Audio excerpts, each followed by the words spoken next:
გამარჯობა, მობრძანდით. კეთილი იყოს თქვენი სტუმრობა კიდევ ერთხელ ჩემს ბაღში, ყოველთვის მახარებს თქვენთან შეხვედრა.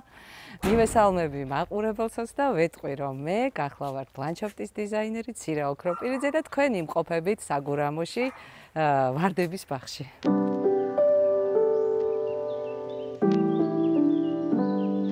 არ ვიცი რამდენად კარგად გამოგვივა, მაგრამ შევეცდებით, რომ მაყურებელს კიდევ ერთხელ მივაწოდოთ ინფორმაცია თუ როგორ უნდა შევამზადოთ ბაღი ზამთრისთვის, როგორ უნდა მოუვაროთ მცენარეებს, ნიადაგს და რა სამუშაოებია ჩასატარებელი.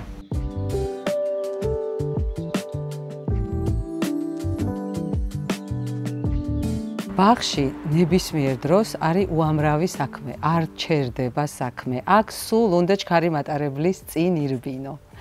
შემოდგომაზე განსაკუთრებით.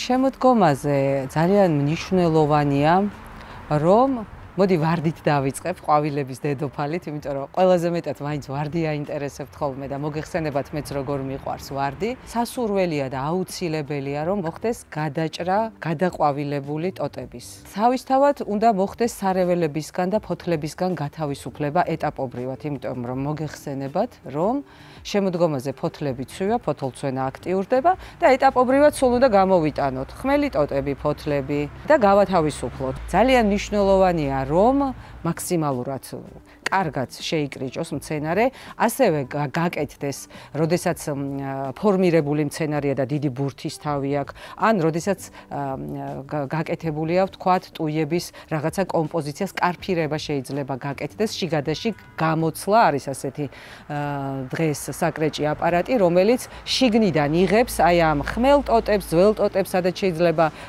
დაიბუდოს მავნებელმა და ამისგან გამოთავისუფლება ძალიან მნიშვნელოვანი. თუ მოვიდა დიდი თოვლი, ძალიან ხშირად, როდესაც მცენარე არ არის გაკრეჭილი, აი თუნდაც ლავანდის მაგალითზე ავიღოთ, შეიძლება დიდმა თოვლმა რომ დაადოს, ტოტების გადახლეჩვა მოხდეს და როდესაც კომპაქტურად არის უკვე მცენარე, ის ადვილად უმკლავდება თოვლსაც, წვიმასაც. ასევე მნიშვნელოვანია მოფხვიერება მოხდეს მიწის მოფხვიერება ზედმეტი არასოდეს არ არის და ინსექტიციდებით დამუშავება, რომელიმე ინსექტიციდით დამუშავება მცენარეების, იმიტომ რომ მავნებელი არ დარჩეს ბაღში, ამ ფოთოლზე, ან თვითონ ნიადაგში და არ გამოიზამთროს და მერე გაზაფხულზე, რა თქმა უნდა, დააზიანებს ახალი ძალით ის გამოძინებული მავნებელი მცენარეს.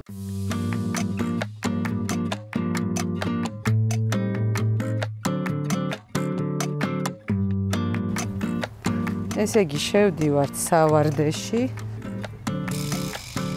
ესეთი შარვლით შესვლა აქ არ შეიძლება. აი ესე 10-15 სანტიმეტრი, აი დაახლოებით 3-4 კვირტზე ფოთოლთან ვჭრით.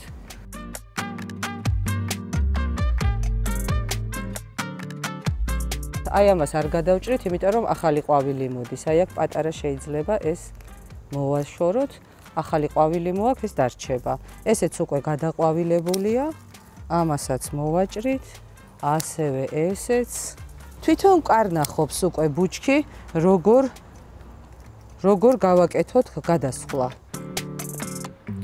როგორც მაყურებელს დავპირდით, ეხლა ფორმირებული მცენარეების კრეჭვა გავაკეთოთ. მართალია დიდი გამოცდილი ტოპიარი მე არ გახლავართ, მაგრამ შევეცდები ეს პრაქტიკულად შეგახედოთ. ესე იგი, როგორც ხედავთ, ამას აქვს რაღაცა თეფშის ფორმა არ უნდა დავუკარგოთ და მაქსიმალურად აი ამ ფორმით დავადაბლოთ ეს წამოზრდილი ტოტები, ესე ვთქვათ. აი ასე.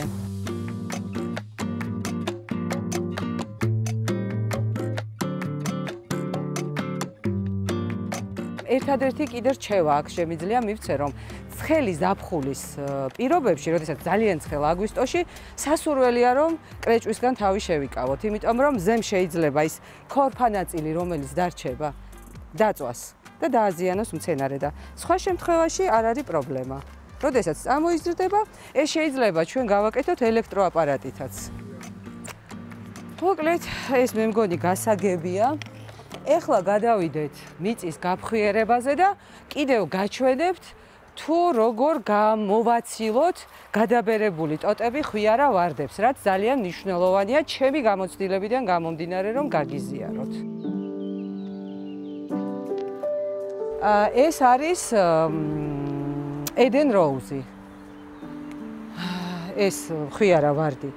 ეხლა, როდესაც ჩვენ ვარდს შევხედავთ, პირველ რიგში კარგად უნდა დავათვალიეროთ და ვნახოთ, რომელია გადაბერებული ტოტი, აი მაგალითად, ჩემი საზრით ეს კი არა და აი ეს უკანა ტოტი, აი აქ ეს უკანა ტოტი არის გადაბერებული.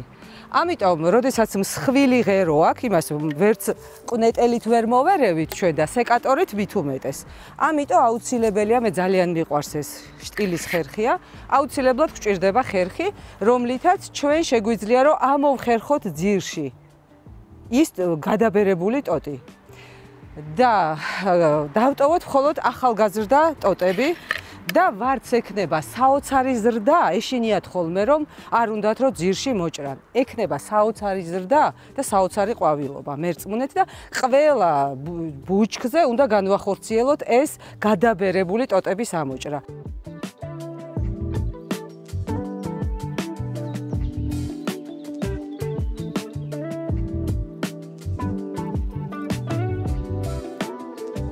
აქ იყო სარეველად მოდებული და ჩვენ გამოვათავისუფლეთ და შეგვიძლია კიდე რაც დარჩა წვრილი სარეველები, შეგვიძლია უკვე თოხით შევუდგეთ ამათ მოფხვიერებას, ესე ვთქვათ.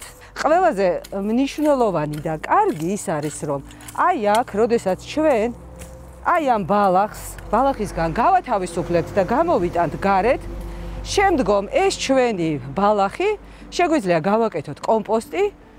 პატარა კუთხე, ოთხკუთხედი შეიძლება იყოს, რაღაცა გრძელი ფორმის შეიძლება იყოს, შევკრათ ფიცრებითაც და შიგნით ჩაიყრება ეს ბალახი. გაზაფხულზე უკვე ის მიწად იქცევა და შემდგომ ისევ შემოვიტანთ ჩვენს ბაღში და გავანოყიერებთ.